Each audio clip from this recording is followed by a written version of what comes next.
Hi guys, so here we go again. At eto, nag-aayos tayo. Kasi mahirap siyang abutin pagka merong ganito. So, gagawa tayo ng paraan paano ma-expose yung vertical garden natin.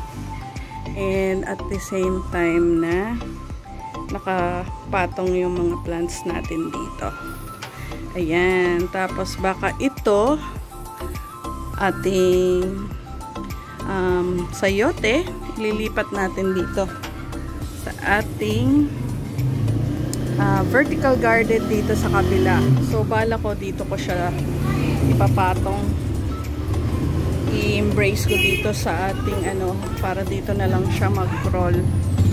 Ayan. So balikan ko kayo.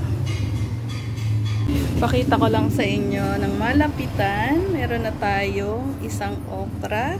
Ayan. And may bulaklak pa siya. May isa pa siyang bunga dito. So, dalawa na siya.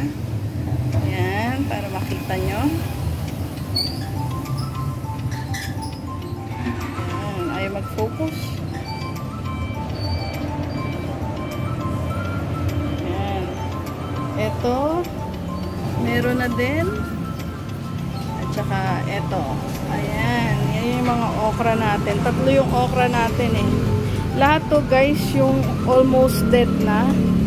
Tapos nagawan lang natin ng paraan makarecover sila. Ayan. Ayan guys, tinanggal ko na yung makapatong. Ito yun. And try natin na ayusin siya na makakapwesto yung may ladybug eh. Ibig sabihin yan, malapit na siyang mangat-ngat. Ayan, tingnan natin kung paano natin gagawin.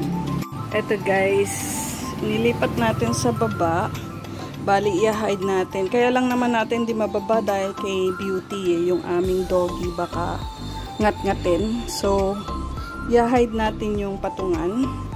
Lalagay natin yung ibang plants dito. Na ito yung matatangkad.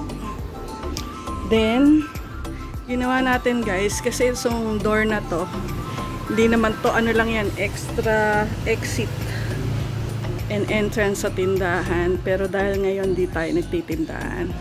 So, naglagay lang tayo ng pwedeng pasukan, labasan.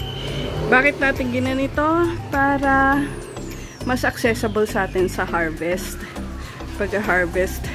Yung isa pala doon, wala nang nakalagay. So, dito sa mga ibang natin, plants, mustasa siguro ilalagay natin doon to cover up yung vacant.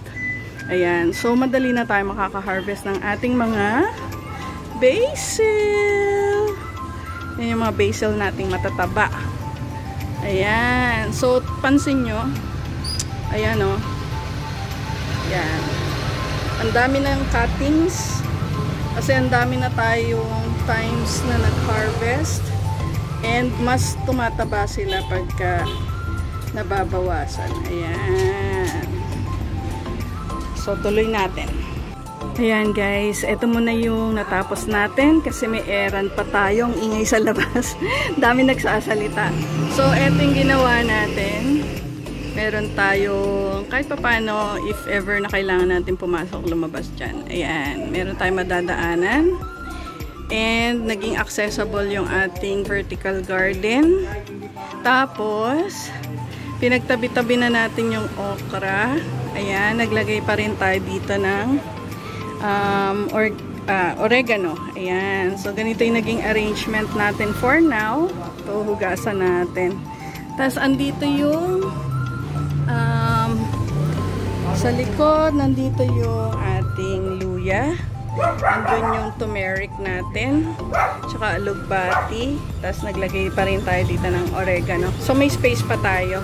Kasi, magdadagdag tayo uli next week ng panibagong plants para ma-maximize natin tong ating space and malapit na tayo mag-harvest. So exciting! So yan na lang muna guys. And eto, kakabit natin to dito, i-embrace natin para dito mag-crawl yung ating sayote. Tapos tsaka na lang natin siya i-guide kung mamumunga siya or hindi. Let's see. Ayun. Ayan guys, eto muna ang ating mini garden and vertical garden development. So, like, share, and subscribe. See you again. Bye!